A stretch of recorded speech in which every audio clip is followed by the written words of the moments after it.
أعوذ بالله من الشيطان الرجيم بسم الله رب زدني علما رب زدني علما رب زدني علما رب اشرح لي صدري ويسر لي أمري واحلل عقدة من লিসানি ইয়াফকাহু قولي। আমরা গতকালকে কিছু প্রশ্ন আলোচনা করছিলাম, সরাসরি লাইভ প্রশ্ন। এর মধ্যে অনেকেই মোটামুটি আনসার করতে পারছেন, আর বাকিরা অনেকেই করতে পারেন নাই। তবে সবচেয়ে মজার এবং আনন্দের বিষয় হচ্ছে আমরা গতকালকে Claro. Ah, Ayo, pada kita tumal macam ni, tumal macam ni.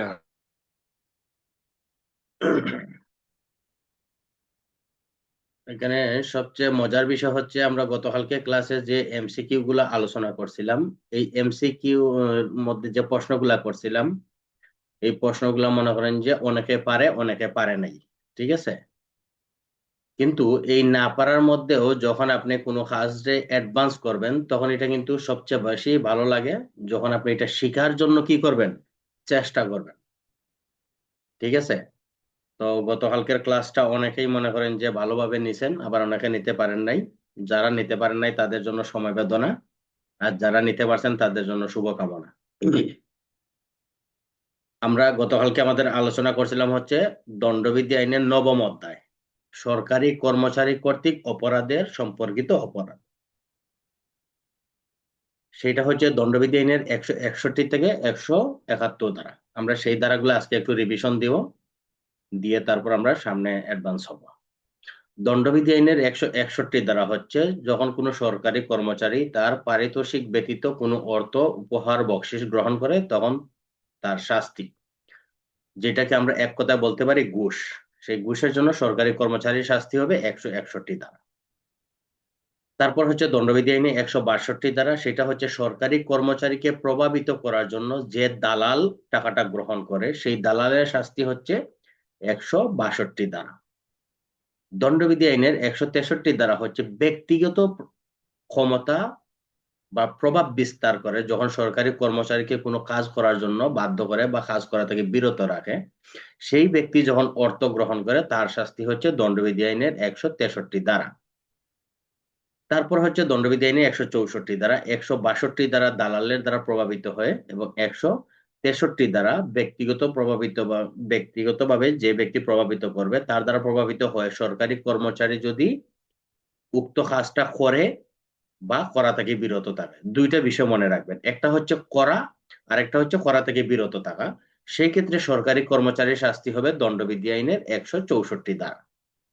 দণ্ডবিধি আইনের 165 ধারা হচ্ছে সরকারি কর্মচারী যখন কোনো মামলা বা ব্যবসায়িক সংক্রান্ত বিষয়ে কোনো অর্থ উপহার উপঢৌকন বা মূল্যবান জামানত গ্রহণ করে, সেই ক্ষেত্রে সরকারি কর্মচারীর শাস্তি হবে দণ্ডবিধি আইনের 165 ধারা।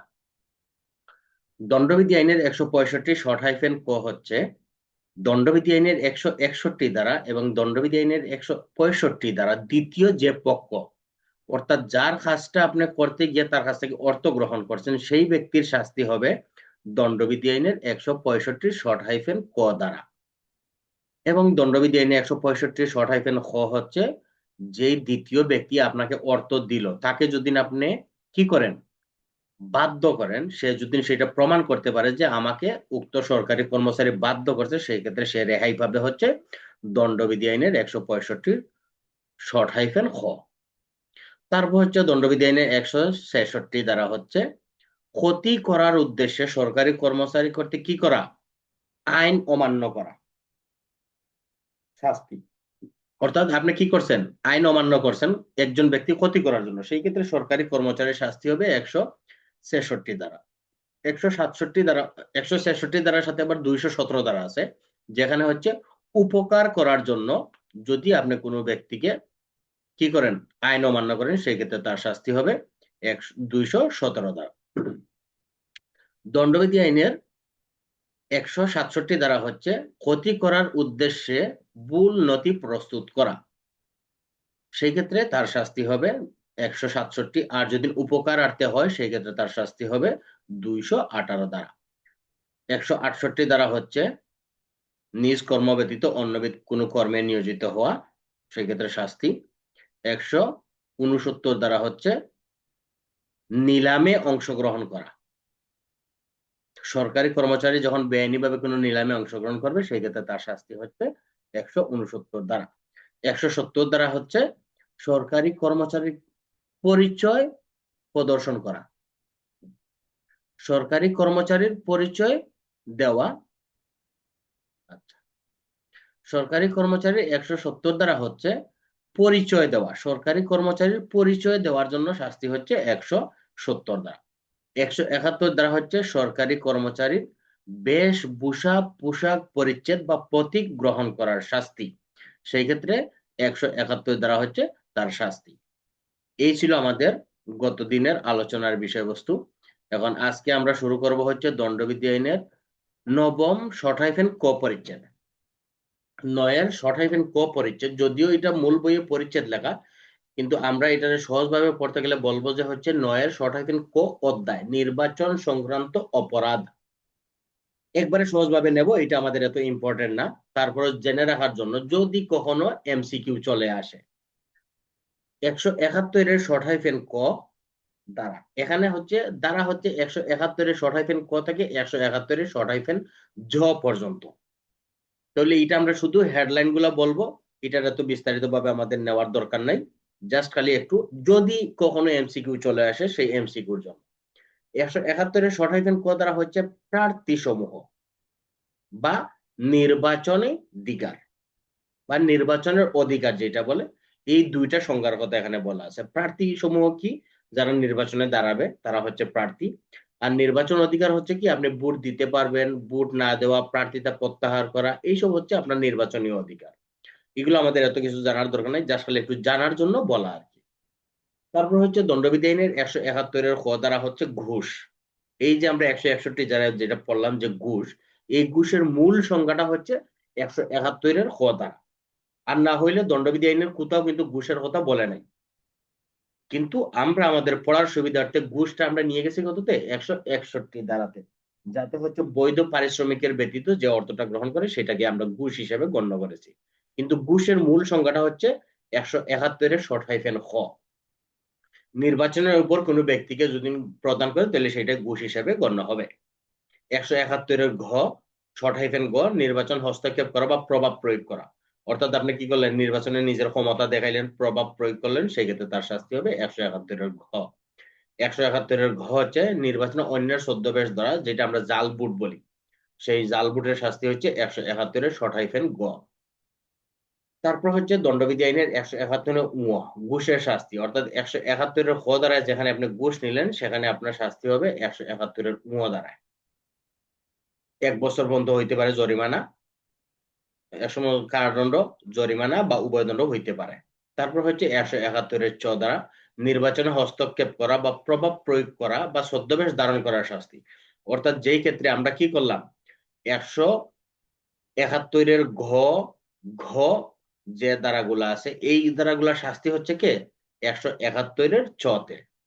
তারপরে হচ্ছে 171 ছ নির্বাচন সম্পর্কে মিথ্যা বিবৃতি দান করা। নির্বাচনের ফল বা প্রার্থীর চরিত্র, আচরণ ইত্যাদি সম্পর্কে যখন কেউ কোনো কিছু বলবে তখন তার শাস্তি হচ্ছে 171 ছ দ্বারা। তারপর হচ্ছে দণ্ডবিধি আইনের 171 জ নির্বাচন সম্পর্কে অবৈধ অর্থ প্রদান। অর্থাৎ নির্বাচনের জনসভা, প্রকাশনা, ইশতেহার ব্যতিরেকে কি করা? নির্বাচনে অর্থ ব্যয় করলে সেটা 500 টাকা বা জরিমানা, 500 টাকা পর্যন্ত জরিমানা বা কি করে উভয় দণ্ডে দণ্ডিত হইতে পারে। তারপর হচ্ছে দণ্ডবিধি আইনে 171 ঝ দ্বারা নির্বাচনের খরচের হিসাব না রাখা। অর্থাৎ এখন প্রার্থীটা যখন কি করে, সে নমিনেশন দাখিল করে, সে ওই নমিনেশনে সে কত টাকা খরচ করবে সেটা সে ইশতেহারের মধ্যে ঘোষণা করে। সেটা যদি সে না রাখে সেই ক্ষেত্রে তার শাস্তি হবে 171 ঝ দ্বারা।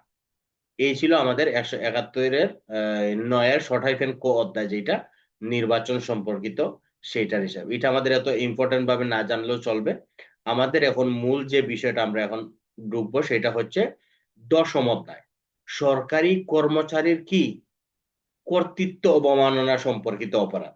সরকারি কর্মচারীর কর্তৃত্ব অবমাননা সম্পর্কিত অপরাধ, এটা হচ্ছে 10ম অধ্যায়। এটা আমাদের জন্য খুবই ভেরি ভেরি ইম্পর্টেন্ট একটা অধ্যায়।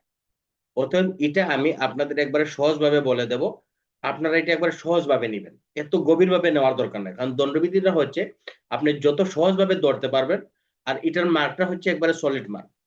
আর যেহেতু আমরা পদোন্নতি পরীক্ষায় অংশগ্রহণ করব, সেই ক্ষেত্রে আমাদের মূল উদ্দেশ্য হচ্ছে কি, যে অল্প বিষয়ে যাতে আমরা বিস্তারিতটা বলে দিতে পারি, সেই ক্ষেত্রে আমাদের জন্য একবারে সহজ হবে।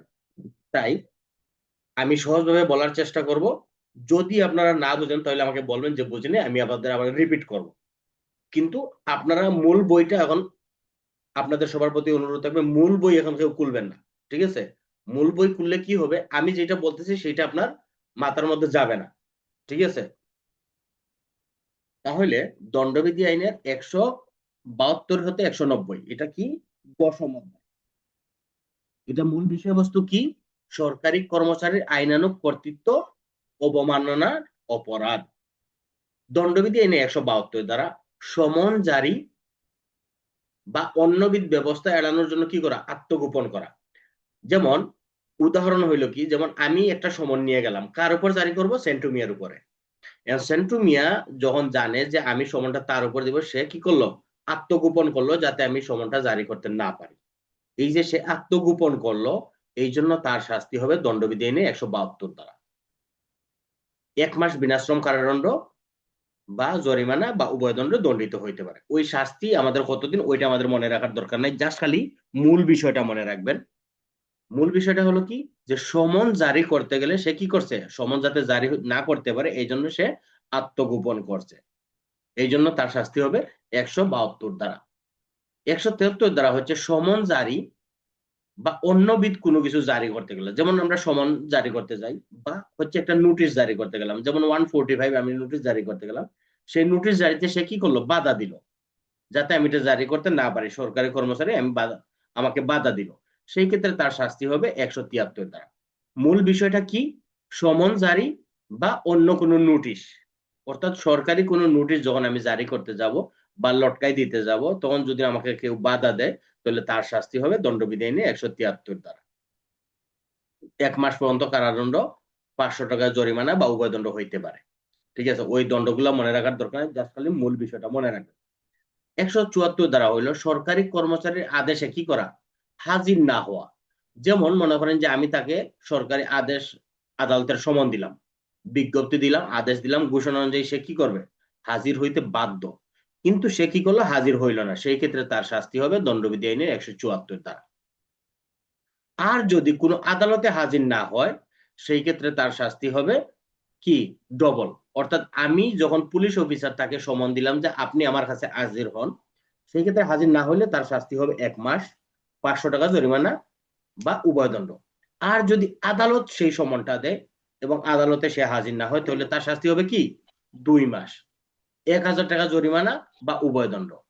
অর্থাৎ আমি সরকারি কর্মচারী, আমি তদন্তকারী কর্মকর্তা, আমি তাকে সমন দিলাম, কততে দিলাম?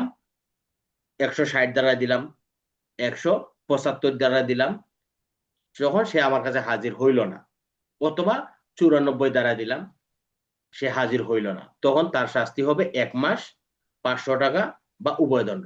আর যদি এই সমনগুলো আদালত দেয়, তখন তার শাস্তি হবে ডবল, অর্থাৎ 2 মাস, 1000 টাকা জরিমানা বা উভয় দণ্ড। এই হলো 174 দ্বারা।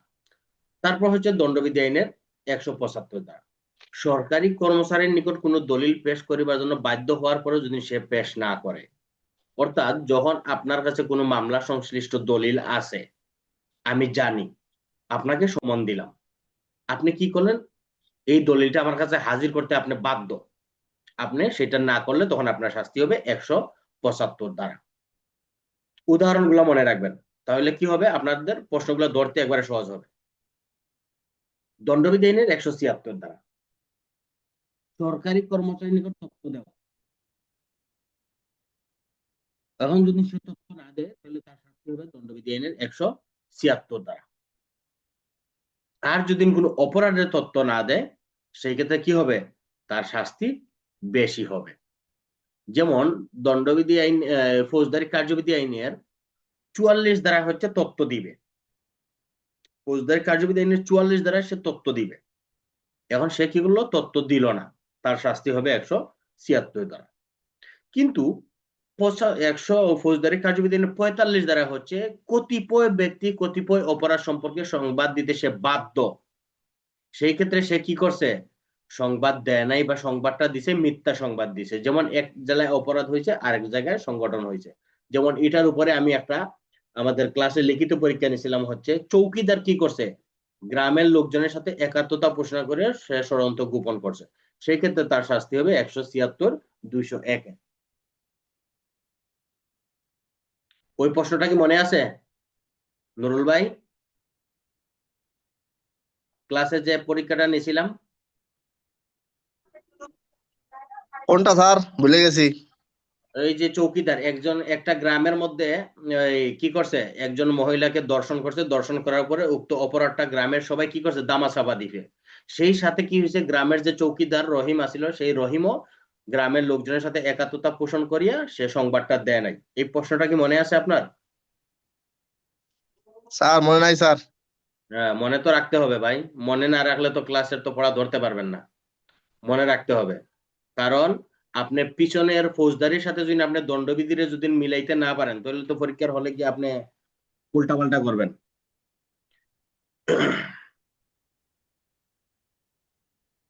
তাহলে 176 দ্বারা হচ্ছে সরকারি কর্মচারীর নিকট সে তথ্য দিতে বাধ্য, কিন্তু তথ্যটা দেয় নাই, সেই ক্ষেত্রে তার শাস্তি হবে 176 দ্বারা। আর যদি ফৌজদারি কার্যবিধি 565 দ্বারা মোতাবেক আসামি তার বাসস্থান সম্পর্কে পরিবর্তন করতে চায়, সেই ক্ষেত্রে যদি সে পরিবর্তন না দেয়, সেই ক্ষেত্রেও তার শাস্তি হবে 176 দ্বারা। মনে রাখবেন, যদি এমসিকিউ দিয়ে দেয় যে ফৌজদারি কার্যবিধি 565-1 উপধারা মোতাবেক যখন আদালত কোনো আসামিকে বলে যে আপনি কি করবেন, বাসস্থান পরিবর্তন করতে গেলে পুলিশ অফিসার বা আদালতকে জানাবেন, সেই ক্ষেত্রে যদি সে সেই সংবাদ না দেয়, তাহলে তার শাস্তি হবে কত দ্বারায়, ফৌজদারি কার্যবিধি আইনের 176 দ্বারায়। এইসব প্রশ্ন কি পাইছিলেন কখনো? মাথায় রাখবেন, কারণ যদিও স্যার ক্লাসে এটা দণ্ডবিধি না স্যার? জি দণ্ডবিধি 176 তো না? জি দণ্ডবিধি 176, যেহেতু আমরা দণ্ডবিধি পড়তেছি সেই ক্ষেত্রে দণ্ডবিধি 76 হবে। যদিও ক্লাসে গল্পের ছলে বলতেছি, কিন্তু এই যে গল্পের ছলে যে কথাগুলো বলতেছি প্রত্যেকটা কিন্তু এক একটা প্রশ্ন, ঠিক আছে? গল্পের ছলে যেগুলো বলতেছি এগুলো প্রত্যেকটা কিন্তু এক একটা প্রশ্ন, মাথায় রাখবেন। তারপর হচ্ছে দণ্ডবিধি আইনের 177 ধারা। তাহলে 76 ধারায় আমরা তিনটা বিষয় বললাম।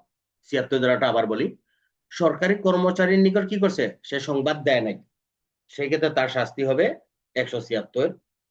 সরকারি কর্মচারীর নিকট অপরাধ সংগঠন হয়েছে, সেটা সংবাদ দেয় নাই, তার শাস্তি হবে 176। ফৌজদারি কার্যবিধি 565 দ্বারায় যেখানে সে কি হয়েছে, দণ্ডিত হয়েছে এবং তার বাসস্থান চেঞ্জের উপর আলাদা আদালত শর্ত দিছে যে আপনি এটা অবশ্যই বাসস্থান চেঞ্জ করতে গেলে পুলিশকে জানাবেন, সেই ক্ষেত্রে সে সংবাদ না দিলে তার শাস্তি হবে 176 দ্বারা। এই তিনটা বিষয় মনে রাখবেন। দণ্ডবিধি স্যার আইনের যদি মিথ্যা দেয়, হ্যাঁ স্যার যদি মিথ্যা দিলে, মিথ্যা মিথ্যা মিথ্যা দিলে 77, মিথ্যা ঠিক তথ্য আছে দিলে স্যার। 177। এই যে আসতেছি 177-এ, দণ্ডবিধি আইনে 177 দ্বারা মিথ্যা তথ্য দেওয়ার শাস্তি। 176 হচ্ছে আপনি কি তথ্যটা দিলেনই না, তার শাস্তি। আর 177 হচ্ছে মিথ্যা তথ্য দেওয়ার শাস্তি। আপনি তথ্যটা দিছেন কিন্তু তথ্যটা মিথ্যা, সেই ক্ষেত্রে আপনার শাস্তি হবে 177 দ্বারা। তারপর হচ্ছে দণ্ডবিধি আইনের 178 দ্বারা সরকারি কর্মচারী কর্তৃক কি শপথ করার সত্ত্বেও আপনি শপথ না করিয়ে কি করলেন, না করা। যেমন আমরা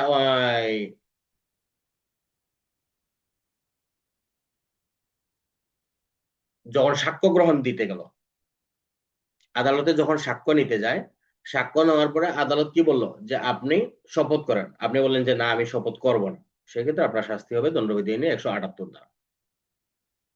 অথবা আমাদের দিয়ে একটা উদাহরণ দেই, উদাহরণটা হয়েছে কি, যে আমরা এই যে যখন রিক্রুটমেন্ট টিআরসি অবস্থায় যখন আমরা ট্রেনিং করি, তখন আমাদের শপথ বাক্য পাঠ করানো হয়েছে না? আপনি যদি সেই শপথ বাক্য পাঠ না করেন, সেই ক্ষেত্রে আপনার শাস্তি 178 দ্বারা।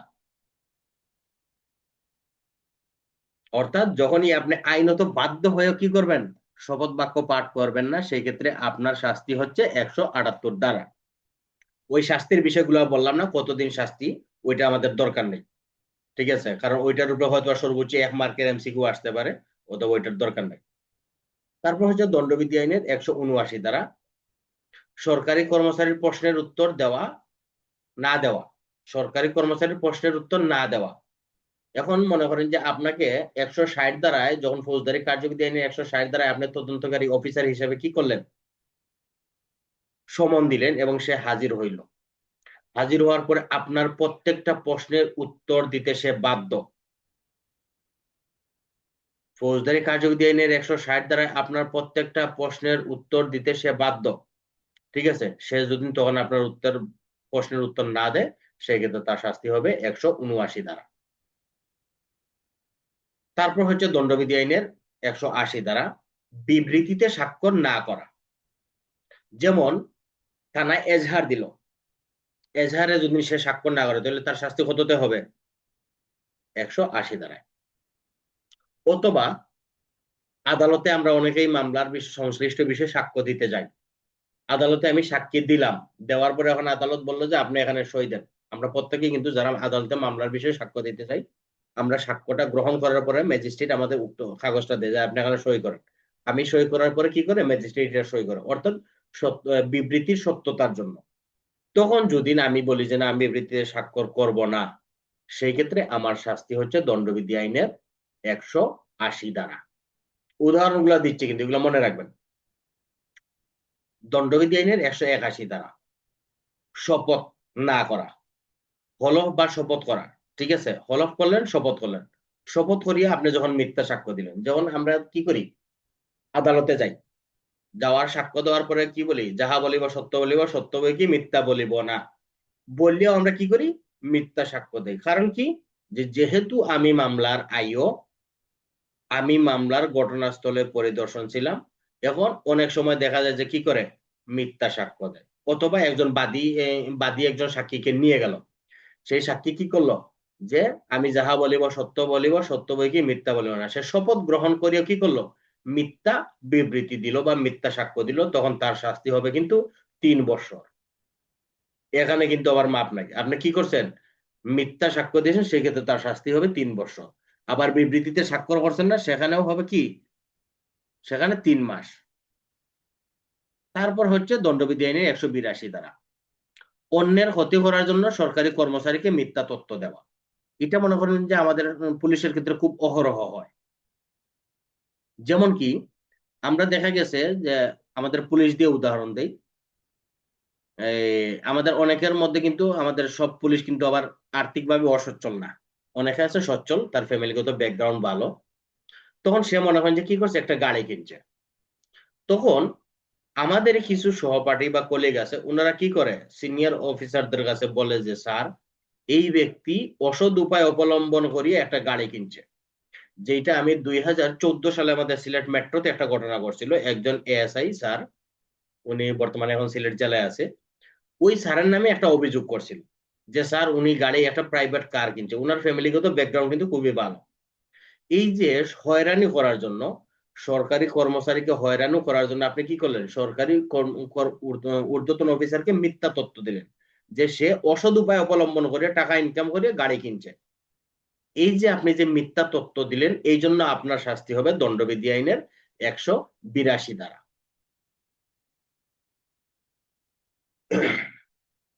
আবার আরেকটা উদাহরণ হইতে পারে, যেমন ম্যাজিস্ট্রেটের কাছে গিয়ে বলল যে, ম্যাজিস্ট্রেটের কাছে বলল যে আদালত, মামাইনা আদালত, এই যে পুলিশের আইও, উনি কি করছে, ইয়াবা ব্যবসা করিয়া আসামিকে ইয়াবা দিয়ে জড়াই নিয়ে উনি আসামিকে চালান দিছে। তখন ম্যাজিস্ট্রেট যখন এই পুলিশের উপর হস্তক্ষেপ কামনা করবে বা তার সিনিয়র অথরিটিকে বলবে যে আপনি কি করেন, এই পুলিশ অফিসারকে তদন্ত তল্লাশির জন্য যতটুকু করা দরকার ততটুকু করেন, তখন এই যে পুলিশ অফিসার যে হয়রানির শিকার হইল, তখন এইটার জন্য শাস্তি হলো আপনি যে মিথ্যা তথ্য দিচ্ছেন, দণ্ডবিধি আইনে 182 দ্বারা। দণ্ডবিধি আইনে 183 দ্বারা কোন সরকারি কর্মচারীর আইনানুগ কর্তৃত্ব বলে সম্পত্তি গ্রহণে বাধা দান করে। এটা কি, যেমন মনে করেন যে একটা সহজ উদাহরণ হইল, সম্পত্তি ক্রুক করছে, এখন এই ক্রুকের আদেশটা যখন আদালত দিবে তখন পুলিশের অফিসারের দায়িত্ব হইলো কি যে সম্পত্তিটা ক্রুক করা। যখন আপনি সম্পত্তি ক্রুক করতে যাবেন, এই সম্পত্তি ক্রুকে যখন বাধা দিবে তখন তার শাস্তি হবে দণ্ডবিধি আইনে 183 ধারা।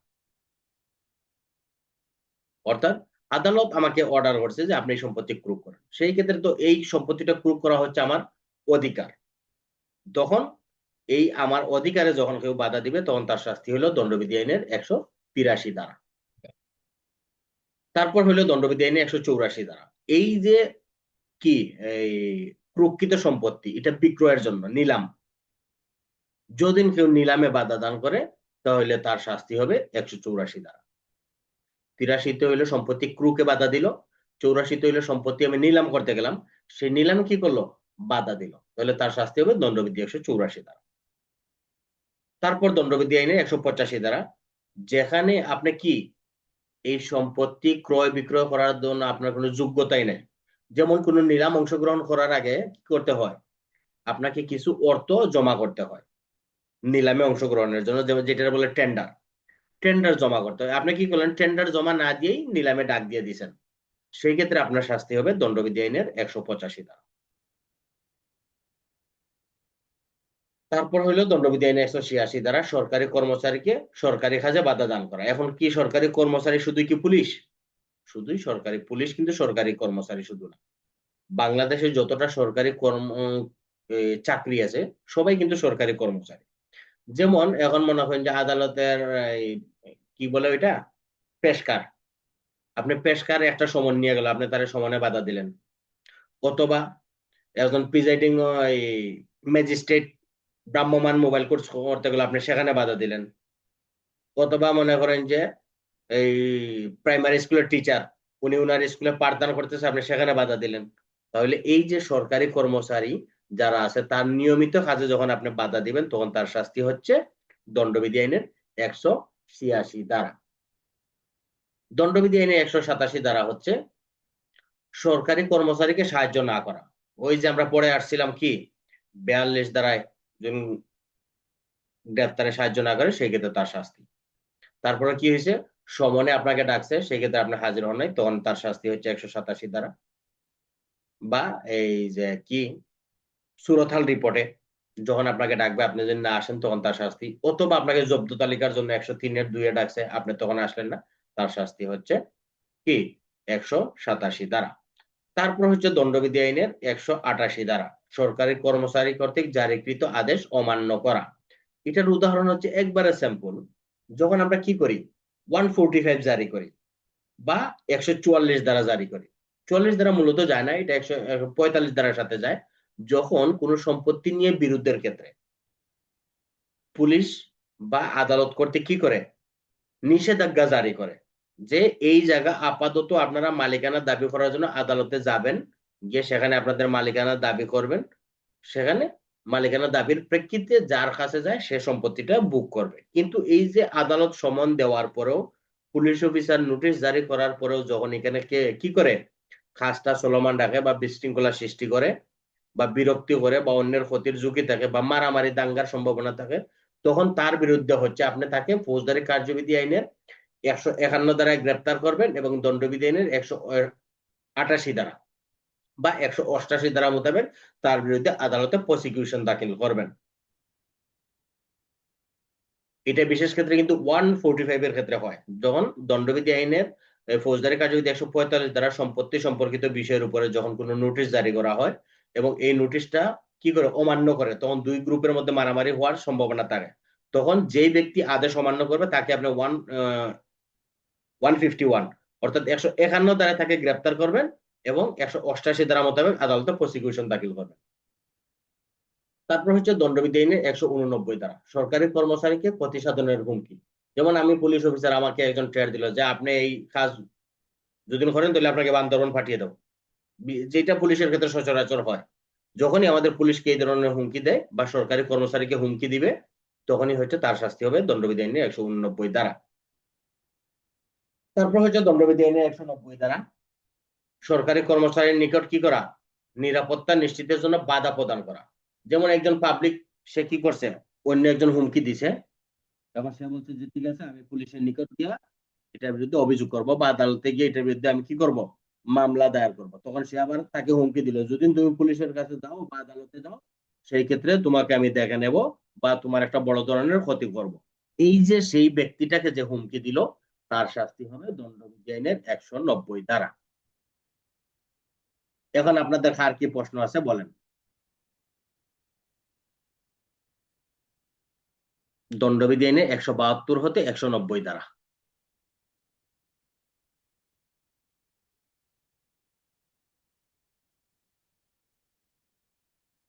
বলেন, আপনারা বলেন কার কি প্রশ্ন আছে। যে কোনোটা যদি না বুঝেন তাহলে সেটাও বলেন যে আমি এটা বুঝি নাই, আবার রিপিট করব, সমস্যা নেই। আচ্ছা, 171 কি প্রতারণামূলক ভাবে যে সরকারি পোশাক পরিধান করি আমরা, এটা কি ভুয়া পুলিশ বুয়া পুলিশ, বলা যাবে না? 100। হ্যাঁ বুয়া পুলিশ,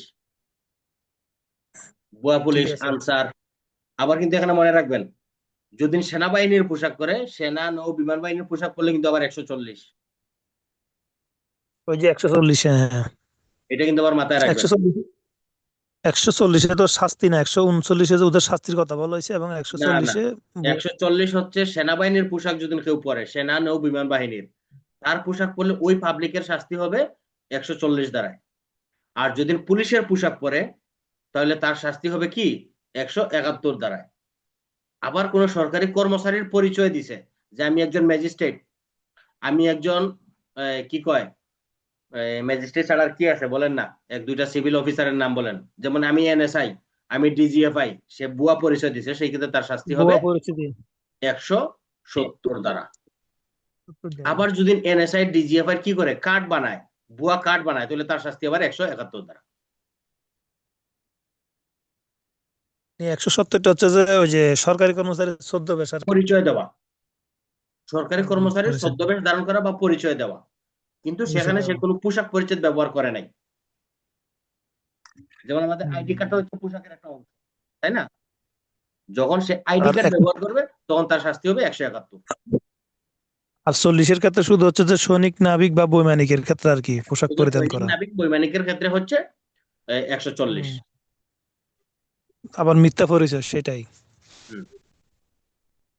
আর কারো কোনো প্রশ্ন?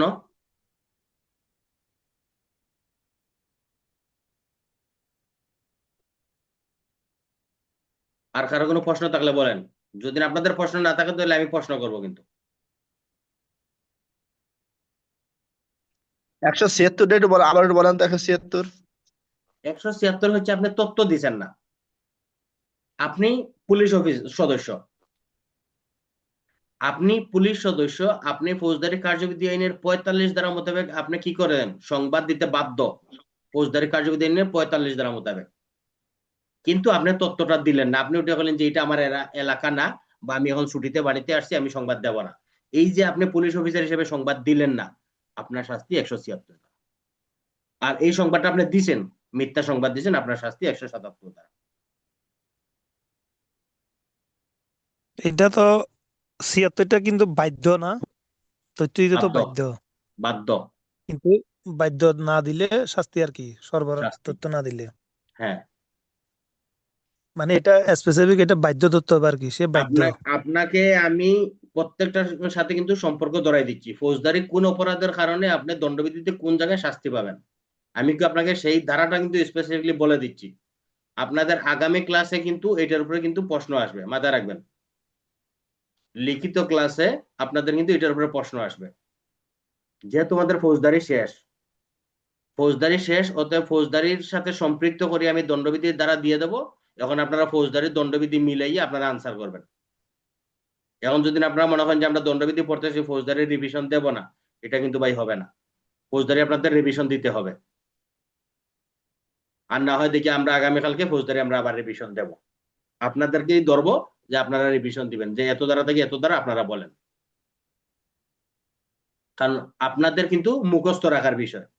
আমার কিন্তু মুখস্থের দরকার নাই, তারপর আলহামদুলিল্লাহ আমার মুখস্থ আছে, যদিও হয়তো বা সিরিয়াল অনেক সময় মিস্টেক হইতে পারে, যেহেতু অনেক দিন ধরে আমি রিভিশন দেই না, এই জন্য আমার হয়তো মিস্টেক হইতে পারে, কিন্তু আপনাদের তো এবারে টুদস্ত থাকার কথা। যেমন গতকালকে দণ্ডবিধির উপরে আপনাদের ধরছিলাম, অনেকেই মনে করেন যে আউলা জাউলা লাগাইছেন, তো আগামীকালকে ইনশাল্লাহ চেষ্টা করবো যে ফৌজদারির উপরে আপনাদের ধরার জন্য, দেখি আপনারা কতটুকু শেষ করলেন রিভিশন। আর নাসরিন আপা কিন্তু এই কয়দিন ধরে আপনার লিখিতর মধ্যে কিন্তু গাফলা মারতেছেন, লিখিত খাতা আপনি জমা করতেছেন না নাসরিন আপা। নুরুল ভাইও লিখিত খাতা দেন নাই।